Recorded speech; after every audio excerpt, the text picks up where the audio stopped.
नमस्कार, स्पोर्ट्स 9 में आप सभी का स्वागत है। मैं हूं शिवेंद्र, मेरे साथ है मेरे सहयोगी दीपेश। और 4 दिन का टेस्ट बचा है। 4 दिन के टेस्ट में भी बारिश ने आंख मिचौली का काम जो है लगातार चल रहा है। मैच रुक गया है। बड़ी मुश्किल से पहला दिन धुलने के बाद दूसरे दिन मैच की शुरुआत हुई थी। ऐसा लगा कि शायद चलो 4 दिन का मैच भी मिल गया। और जो प्लेइंग कंडीशंस बदले गए थे, यानी रोजाना कुछ समय बढ़ाया गया था, कुछ ओवर्स बढ़ाए गए थे, तो ऐसा लगा था कि भारतीय टीम के कंट्रोल में आ जाएगा मैच। लेकिन ये सारी उम्मीदें उसी बारिश में, पानी में धुल गई, क्योंकि शुरुआत बहुत खराब हुई है भारतीय टीम की। इसी पर बातचीत करेंगे। क्या ये फैसला गलत हो गया? क्या टॉस जीतकर पहले बल्लेबाजी नहीं करनी चाहिए थी, पहले गेंदबाजी करना चाहिए था? ये सब कुछ चर्चा करेंगे इस शो पर। लेकिन सबसे पहले आपको खबर बताते हैं कि बेंगलुरु टेस्ट में फिर बारिश ने खेल जो है वो रोक दिया है। पहले दिन का खेल पूरी तरह से धुल गया था, उसके बाद दूसरे दिन का खेल शुरू तो हुआ, लेकिन शुरू हुआ उतनी ही देर के लिए जितनी देर में वो भारतीय फैंस की धड़कनें थोड़ी सी बढ़ा दे। लगातार एक के बाद एक बल्लेबाजी जो है में वो विकेट गिरते हुए दिखाई दिए भारतीय टीम के। और जब मैच रुका तो स्कोर था 13 रन पर 3 विकेट। रोहित शर्मा, विराट कोहली, सरफराज खान आउट होकर पवेलियन लौट चुके हैं। तो ये इस वक्त का सूरत हाल है। बारिश ने फिर रोका खेल, जिसका मैं जिक्र कर रहा हूं। और आते हैं अब उसी मुद्दे पर, शुरुआत करते हैं कि भाई दीपेश जी, इतना बारिश हो रही है और ये ओवरकास्ट कंडीशंस लगातार इस मैच में रहेंगी। ऐसा भी नहीं था कि पता हो कि भाई एक दिन निकल गया, उसके बाद शायद वापस मौसम ठीक हो जाए, धूप निकल जाए। क्या टॉस जीतकर पहले बल्लेबाजी का फैसला गलत साबित हुआ, या आपको लगता है नहीं, इसी तरह की क्रिकेट भारतीय टीम खेलना चाहती है, इसी तरह की क्रिकेट खेलेगी? कई बार आपको मुश्किल पलों में, मुश्किल मोड़ पर उनको सपोर्ट करना होगा, और यही काम अभी भारतीय टीम आपस में बैठे कर भी रही होगी। बिल्कुल सर, मतलब फिलहाल जिस तरह की फॉर्म में टीम इंडिया है, जिस तरीके से पिछले कुछ समय में क्रिकेट खेला है, कोई भी सिचुएशन इतनी हावी तो हमारे ऊपर नहीं होगी कि जिससे नहीं निकला जा सके। अभी ऋषभ पंत हैं, इसके अलावा और भी बहुत कुछ है हमारे मिडिल ऑर्डर में। यशस्वी जायसवाल अभी खेल ही रहे हैं, एक बार अटैक करना शुरू करेंगे तो जल्दी जल्दी रन भी बन जाएंगे। केएल राहुल भी हैं। लेकिन स्टिल मैं कहूँगा सर कि थोड़ा सा डिफेंसिव अप्रोच हो गया कप्तान रोहित शर्मा की ओर से। ये दिमाग में रख करके चौथी पारी में बल्लेबाजी ना करें तो ज़्यादा बेटर होगा। शायद इस थिंकिंग के साथ आप ओवरकास्ट कंडीशंस में बैटिंग करने उतर गए। और हम ये पूरी दुनिया जानती है कि ओवरकास्ट कंडीशंस में न्यूजीलैंड की टीम कितनी खतरनाक हो जाती है। एक WTC का फाइनल हम उनसे हारे हैं, तो वो ओवरकास्ट कंडीशंस में हारे थे, और वहां भी टॉस ने बड़ा अहम रोल कहीं ना कहीं प्ले किया था, जहां हम पहले बल्लेबाजी के लिए उतर गए थे यही चीज़ सोच के कि किसी तरीके से चौथी पारी में अगर बल्लेबाजी करने से बच जाएं। बट ये बचने की सिचुएशन में दूसरी टीम फायदा उठा जाती है। न्यूजीलैंड तो चाहता ही है कि कहीं ना कहीं से उसे ऐसी कंडीशंस मिल जाए कि उसे न्यूजीलैंड जैसा फील थोड़ा सा आ जाए। वही हुआ है, यहाँ पे ओवरकास्ट कंडीशंस मिली हैं, लगातार बादल थे मैदान पे, सीमर्स को मदद मिलती है ऐसी कंडीशंस में। और जब सीमर्स को मदद मिलती है तो न्यूजीलैंड के जो बहुत ज़्यादा एक्सपीरियंस वाले सीमर नहीं हैं, अभी आप देखेंगे इस फास्ट बॉलिंग लाइनअप में ट्रेंट बोल्ट नहीं खेल रहे हैं, बड़े नए नए से पेसर हैं। मैट हेनरी हैं, टिम साउदी हैं, ये अच्छे खासे एक्सपीरियंस वाले हैं। इसके अलावा विलियम ओ'रूर्क हैं। इन्होंने बहुत शानदार गेंदबाजी अभी तक की है। तीनों पेसर्स ने एक एक विकेट ले लिया है। तो इससे पता चलता है सर कि थोड़ा सा टॉस के वक्त मैं कहूँगा कि डिफेंसिव थोड़े से चले गए। आमतौर पर आप ऐसे एक्सपेक्टेशंस नहीं रखते हैं जब रोहित शर्मा की बात होती है, कुछ ना कुछ प्लान होता है हर चीज़ के पीछे। लेकिन स्टिल यहाँ पे कंडीशंस का फायदा सर उठाना चाहिए था, कंसीडरिंग द फैक्ट कि हमारे पास जसप्रीत बुमराह जैसा गेंदबाज है। और ऐसी कंडीशंस में अगर जसप्रीत बुमराह आपको मिल जाते तो लंच से पहले पहले, या फिर जैसे बारिश से पहले पहले हम देख रहे हैं कि 3 विकेटें टीम इंडिया की गिरी हैं, न्यूजीलैंड का भी कुछ ऐसा ही हाल हो सकता था। और ये भी जानते हुए कि न्यूजीलैंड के मिडिल ऑर्डर में इस वक्त केन विलियमसन जैसा बड़ा बल्लेबाज नहीं है, तो थोड़ा सा टॉस के वक्त मैं कहूँगा कि थोड़ा सा डिफेंसिव हो गए रोहित शर्मा। ये सोच करके चौथी पारी में बल्लेबाजी ना करें तो ज़्यादा बेटर रहेगा। बिल्कुल। और जैसे कहा जाता है ना कि हर सिक्के के 2 पहलू होते हैं, तो एक पहलू जिस पर अभी दीपेश ने बात रखी कि कहीं ना कहीं चौथी पारी में बल्लेबाजी से बचते हुए दिखाई दिए रोहित शर्मा, लेकिन सिक्के का एक पहलू और भी है, वो भी बताते हैं। फिर आप डिसाइड करिए, आप तय करिए कि किस पहलू के साथ आप जाना चाहेंगे। ये भी बहुत हद तक संभव है दीपेश कि ये आक्रामकता जिसकी हम बात कर रहे हैं लगातार, रोहित शर्मा ये दिखाना चाह रहे हो कि नहीं, बारिश हुई है कोई बात नहीं, हमारा जो प्लान ऑफ एक्शन रहता है कि हम पहले अगर टॉस जीत गए, पहले बल्लेबाजी करेंगे, एक बड़ा स्कोर खड़ा करेंगे, और फिर अपने गेंदबाजों को वो टास्क देंगे कि जाओ भैया 2 बार आउट करो इनको और हम मैच जीते। ये भी एक सोच हो सकती है। प्लस ये भी एक सोच हो सकती है कि हर बार आपको बेंगलुरु में या चेन्नई में या कानपुर में मैच नहीं खेलना है। अभी आपको 5 के 5 मैच जो ऑस्ट्रेलिया में खेलने हैं, जो बहुत ही क्रूशियल होंगे, वहां पर इस तरह की सिचुएशन आएगी जब आपको इस तरह की सीम और स्विंग होती विकेट पर जाकर जाकर ओपन करना पड़ेगा, रन्स करने पड़ेंगे, तभी आप जीतेंगे। तो कई बार अलग अलग परिस्थितियों में अपनी तैयारियों को आंकने के लिए, जांचने के लिए या परखने के लिए आप इस तरह के बोल्ड स्टेप भी लेते हैं। तो हो सकता है एक जो पहलू दीपेश ने रखा कि वो चौथी पारी में बल्लेबाजी से बच रहे हो, दूसरा शायद वो इस तरह की परिस्थितियों में खेलकर ये देखना चाह रहे हो कि क्या वाकई हम ये जो ओवरकास्ट कंडीशन में गेंद ज्यादा हलचल करती है, इसका सामना करने के लिए तैयार है क्या, क्योंकि ऑस्ट्रेलिया में इस तरह का टेस्ट जो है वो एक आध बार दो बार जरूर होगा। तो ये भी एक सिनेरियो हो सकता है। बहरहाल प्लेइंग 11 आपको दिखाते हैं, क्योंकि मैच शुरू हुआ उसके बाद जो प्लेइंग 11 था उसमें भी कहीं ना कहीं ये दिखाई दिया कि 3 सीमर या 3 स्पिनर। एक फैसला तो सरफराज खान को खिलाने का इसलिए है क्योंकि शुभमन गिल के गर्दन में थोड़ी सी तकलीफ थी। हमने मैच के पहले भी आपको बताया था कि अगर वो 100% फिट नहीं हुए तो सरफराज खान को मौका मिल सकता है। वो मौका मिला भी, हालांकि वो मौका वो भुना नहीं पाए। बॉलिंग यूनिट की तरफ पे आप आ जाएंगे तो वहां पर आपको रविंद्र जडेजा का नाम दिखाई देगा, आर अश्विन का नाम दिखाई देगा और कुलदीप यादव का नाम भी दिखाई देगा। पिछली बार जब हम प्लेइंग 11 को लेकर बात कर रहे थे तो हमने कहा था कि यहां कुलदीप यादव या आकाशदीप होंगे, लेकिन फाइनली रोहित शर्मा गए 3 स्पिनर्स के साथ। यानी कानपुर में जो आकलन था पिच का, कंडीशंस का रोहित शर्मा का, वही उसके ठीक अपोजिट आकलन यहां देखने को मिला। वहां बल्कि कुलदीप यादव की बात ज्यादा हो रही थी क्योंकि कुलदीप यादव का वो होम ग्राउंड था। ये था कि भाई होम ग्राउंड में प्लेयर को थोड़ा सा इस बात का वेटेज मिल जाता है कि इसने यहाँ खेला, आपने भी ये बात कही ही थी, लेकिन वो वेटेज रोहित शर्मा ने नहीं दिया था। यहाँ बेंगलुरु में आकाश को बाहर बिठाए, 3 स्पिनर्स को लेकर आए। कहीं ना कहीं कुछ है उनके दिमाग में जो चल रहा है, और वो सब कुछ जो चल रहा है उसकी जो अंतिम सुई जाकर रुकती है वो रुकती है वर्ल्ड टेस्ट चैंपियनशिप पर। बिल्कुल सर, जो टारगेट है वो लॉक्ड है। अब मतलब किसी सीरीज जीतने से तो हमें कोई इतना फर्क पड़ेगा नहीं, किसी सीरीज में हारने से जरूर पड़ जाएगा, एक मैच से पड़ जाएगा। इनफैक्ट हम तो ड्रॉ को भी दिमाग में रख के खेल रहे हैं कि कोई मैच हमारा बारिश की वजह से धुलता है तो हमें बहुत नुकसान होगा। तो सीधी सी बात यही है कि हम देख के चल रहे हैं कि WTC से फाइनल, जो WTC का फाइनल है उससे पहले हम क्या तैयारियां हमारी हो सकती हैं एक पर्टिकुलर टेस्ट मैच को लेकर। इसलिए हम हर टेस्ट मैच को एक मैच के हिसाब से लेकर खेल रहे हैं। आप देख सकते हैं कि कुलदीप यादव को लेकर बहुत मैंने भी कहा था कि उन्हें अपने घर में कम से कम एक एज मिलना चाहिए, उनको मौका मिलना चाहिए, टर्न मिलता है वहाँ पे, लेकिन नहीं, कुछ पैटर्न के साथ गए, पैटर्न सक्सेसफुल रहा भी, 2 दिन में वहाँ जीत हासिल करने में कामयाब भी रहे। और जब अब आकाशदीप बेंगलुरु में लगातार IPL के मैचेस खेलते हैं या फिर उनकी जो होम टीम है RCB उसके लिए भी इसी मैदान पे खेलते हैं, वहाँ उनको ड्रॉप करके बैठा के रेस्ट दे के कुलदीप यादव को स्क्वाड में ले आए, तो कुछ अलग रीडिंग चल रही है। ये बात बिल्कुल सर की सही है कि रोहित शर्मा की थोड़ी सी अलग रीडिंग चल रही है और इमोशंस और जो हाव भाव होते हैं उनको लेके उनके दिमाग दिल में कुछ नहीं है, मेनली जीत है। अगर यहाँ किसी खिलाड़ी, किसी पर्टिकुलर खिलाड़ी को सोच कर टीम में एंट्री देंगे या जगह देने की कोशिश करेंगे तो थोड़ा फंस सकती है टीम इंडिया। इस चीज को सोचते हुए, इमोशन को साइड में रखते हुए टीम को कंडीशंस के हिसाब से रोहित शर्मा चुन रहे हैं, और ये कितना उन्होंने चुना है, क्योंकि अभी तो यही चीज समझ में आ रही है कि बहुत ज्यादा ओवरकास्ट कंडीशंस हैं, बारिश लगातार हो रही है या फिर आप देखेंगे बादल छाए रहते हैं पूरे दिन, लेकिन इसके बावजूद भी 3 स्पिनर्स के साथ गई है टीम इंडिया। तो कुछ अलग तरीके की रीडिंग करी है, शायद वो चौथे 5वें दिन को दिमाग में रखते हुए इस चीज को कि कहीं ना कहीं आपको जब चौथे 5वें दिन ये टेस्ट मैच जाएगा तो पिच से टर्न मिलेगा, वहां आपको 3 स्पिनर्स की जरूरत पड़ेगी। और न्यूजीलैंड के जो बल्लेबाज हैं सर, बहुत ज्यादा फंसते भी हैं स्पिन पे, ये चीज है। फास्ट बॉलिंग को थोड़ा सा खेलने में कंफर्टेबल रहते हैं, लेकिन स्पिन के अगेंस्ट फंसते हैं। अभी हमने श्रीलंका में देखा, बहुत बुरी तरीके से श्रीलंका की टीम ने इनको फंसाया था। कुछ उसी प्लान पे स्टिक किया है रोहित शर्मा ने भी, और शायद सर इसी वजह से कुलदीप यादव को बेशक कानपुर में नहीं खिलाया, उनके होम ग्राउंड में नहीं खिलाया गया, लेकिन यहाँ पे खिलाया जा रहा है, यहाँ पे एक मौका दिया गया है और पिच को उसी तरीके से शायद रीड किया गया है, यही दिमाग में सोच के कि एक दिन हमारा खराब हो चुका है तो चौथे 5वें दिन भी अगर एक आध दिन और बारिश की वजह से जाता है तो जब तीसरे, चौथे या 5वें दिन हमको स्पिनर्स से थोड़ी सी मदद इस पिच से मिलनी शुरू होगी तो वहाँ कुलदीप यादव बहुत ज़्यादा इफेक्टिव हो सकते हैं।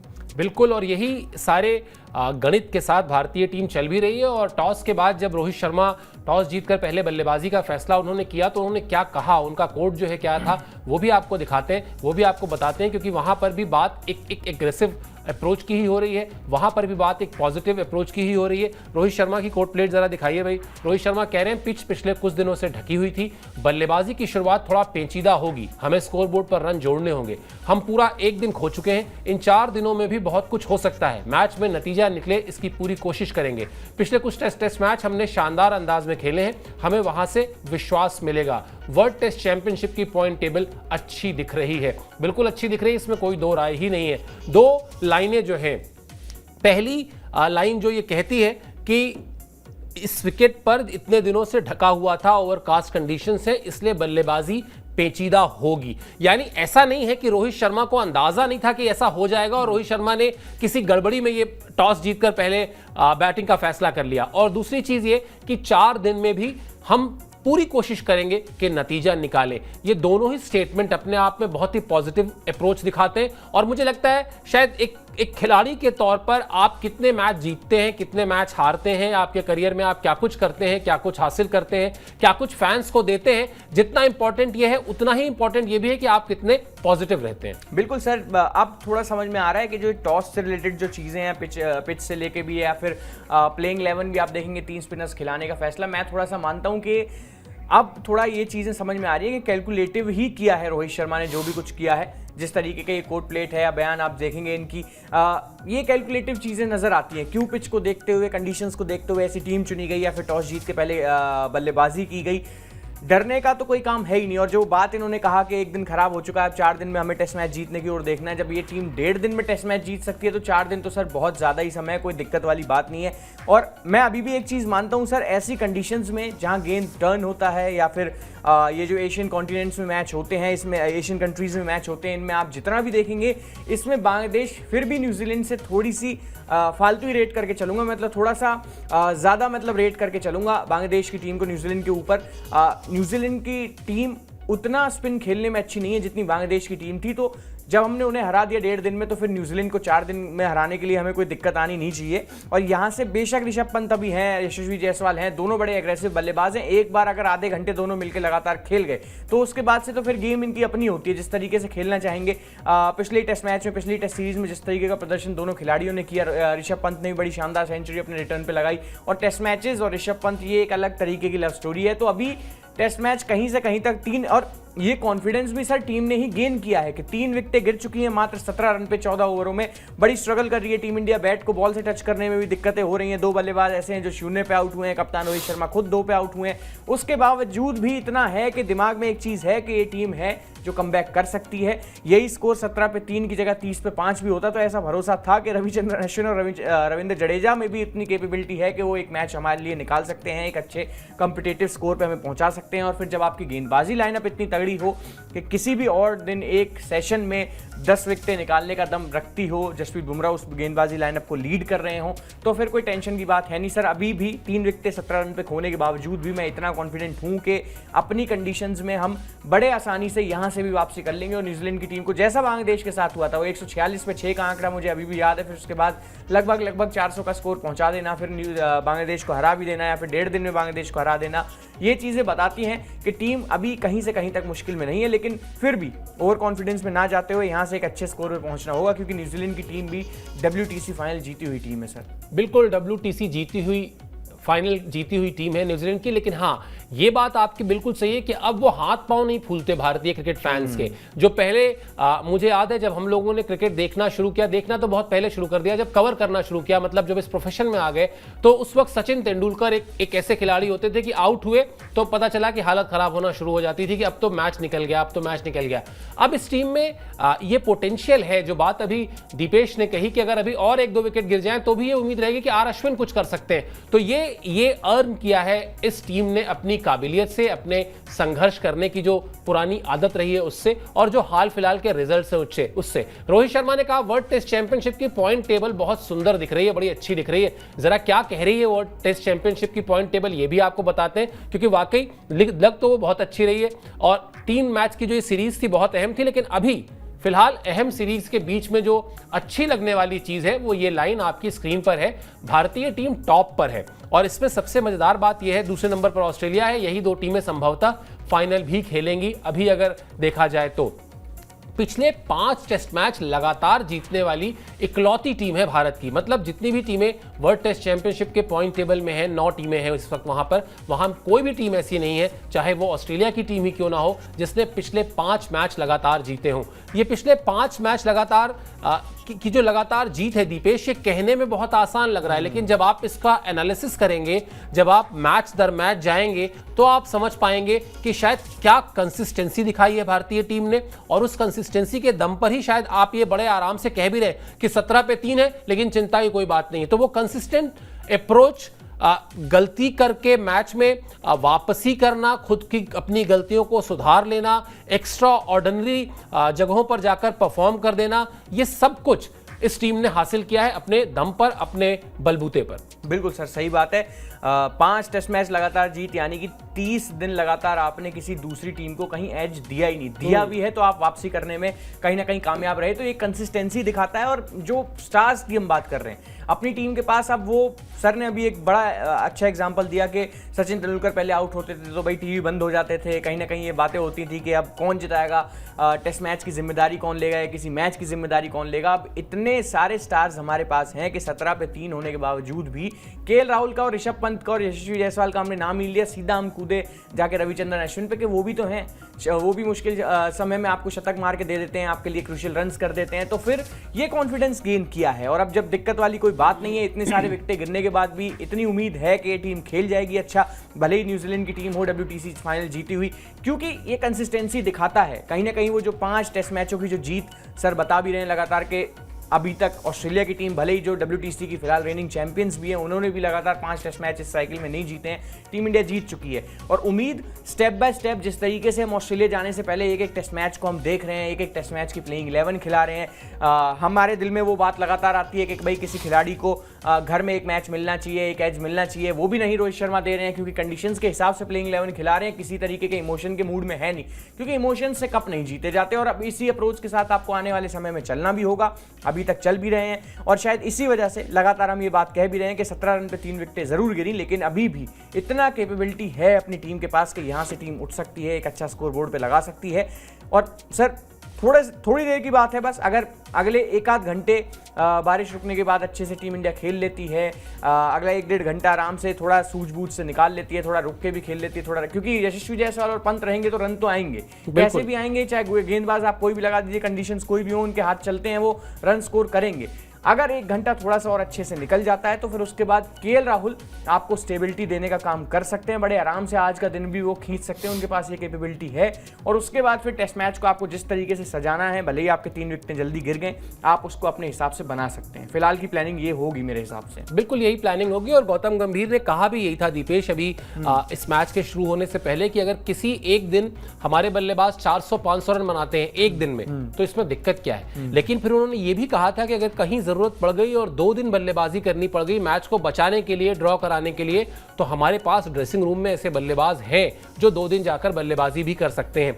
कुल मिलाजुलाकर मुझे लगता है खेल जो है वो मैच अवेयरनेस का है, यानी हर एक खिलाड़ी को, चाहे वो उसका क्रिकेट करियर 1 साल का हो चाहे 10 साल का हो, उसके अंदर जो सबसे जरूरी चीज आप डाल दें वो डाल दें मैच अवेयरनेस, यानी वो क्रीज पर जाने के बाद खुद को कप्तान मानकर खेले, खुद को कोच मानकर खेले, वो खेले इस तरह से जिससे लगे कि हाँ वो इस टीम को ओन करता है, वो इस टीम की जिम्मेदारी को, इस टीम की आप फिर कहेंगे मैं सचिन को ले आया सचिन से एक बार बात हो रही थी, उनसे मैंने पूछा ओपनिंग को लेकर कि वो ओपनिंग को लेकर क्या सोचते हैं, तो उन्होंने बाकी सारी बातें जो कहीं वो कहीं, लेकिन साथ में ये भी कहा कि और ये भी मेरे जहन में हमेशा रहता था कि हमारी टीम को क्या चाहिए उस वक्त। तो टीम की जो जरूरत है, अगर उसको हर एक खिलाड़ी मैदान में जाने के बाद, विकेट पर जाने के बाद लगातार सोचता रहे, तो फिर हालात को संभलने में, सुलझने में बहुत ज़्यादा वक्त लगता नहीं है। और इसीलिए मुझे लगता है इस सीरीज़ की शुरुआत से पहले मेरी बड़ी फेवरेट एक लाइन थी जो मैंने कई बार कही कि इस सीरीज़ में न्यूजीलैंड चुनौती नहीं होगी, खासतौर पे पहले मैच में न्यूजीलैंड चुनौती नहीं है, चुनौती है मौसम, क्योंकि मौसम जब बार बार मैच को रोकता है ना तो वो इरिटेशन होती है, उसमें कई बार खिलाड़ी